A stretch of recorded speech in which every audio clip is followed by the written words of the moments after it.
It is Wednesday, and we're with the head coach of the Abbotsford Heat, Troy G. Ward, and we are on the road for episode, I believe, 5 already. We're on Whatcom Road Location of Save On Foods. Coach, how are you?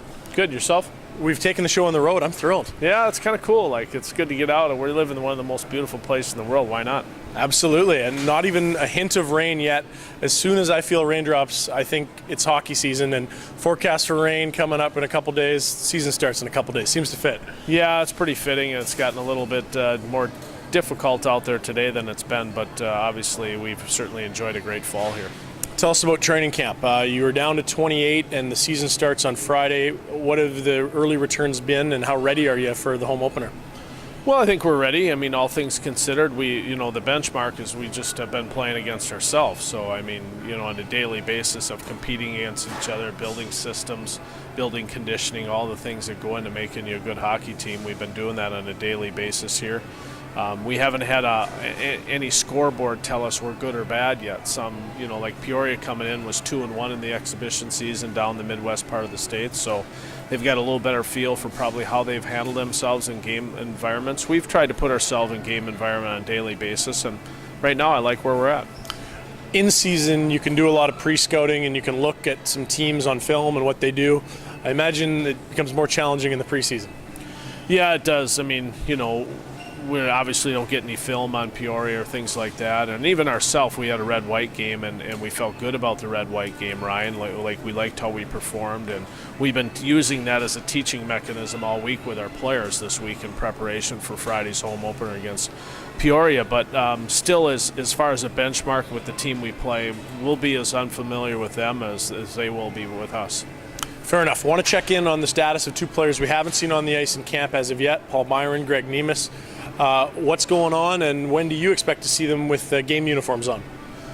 Well, I don't know if I have the answer to the last part of your question as to when that'll be. They're both doing well. I mean, they're both going through the day-to-day process of getting themselves back to 100%. They're working real hard with Chris Linder, our trainer, and they're seeing some doctors and things like that. I wouldn't say either one. I wouldn't expect them this weekend at all. It might be a couple more weeks yet, but that'll unveil a little bit. And sometimes those things with young kids, they rear real quickly, meaning they turn around, they become healthy really quick. That's just the nature of a young body. But right now, we're just being patient with them. I suppose it's not a horrible thing given the number of forwards you have. You get maybe a bigger look at some guys here. Would you agree with that, or do you never want to wish injury upon your team? Well, for sure those two individuals, I mean, they're just prideful guys. They're good hockey players. We'd like to have them in our lineup, but certainly we get a chance to really look at some other players that have come into camp as free agents. They're here, they're going to get signed little deals so that they get a chance to start in the American Hockey League. They've had past in other leagues, so that's really a good thing. As we know, last year being a Heat fan and watching the Heat play, there's a lot of injuries. It takes a lot of players to get through an American League season, so this is part of the process. Brett Olson officially signed 2 days ago, or yesterday even. What has he brought to the table for a guy that just finished a 4-year career with Michigan Tech?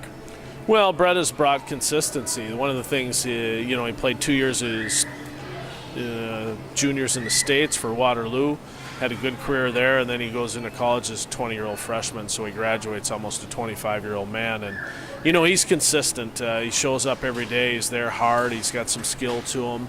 He's good on face-offs. He stood out in camp as far as his consistency is concerned on a day-to-day basis. He's played very well. All right, we're at Save On Foods. We got to ask you, pre-game meal, and what would you be picking up here if you're cooking for yourself, knowing there's a big game in a couple days? I'd probably be over here to my left, but to the camera's right. That's just like stuff that's already cooked.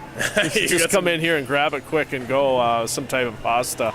No, I'll be in the pasta aisle. I'll make a little pasta at home and maybe throw some chicken on there, but pretty simple.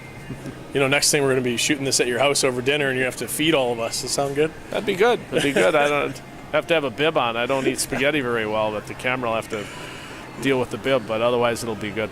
We got our tech crew will edit all that out. Thanks for your time here, and again, this is Wednesdays with Ward on location at the Whatcom location of Save On Foods. Thanks, Coach. You're welcome.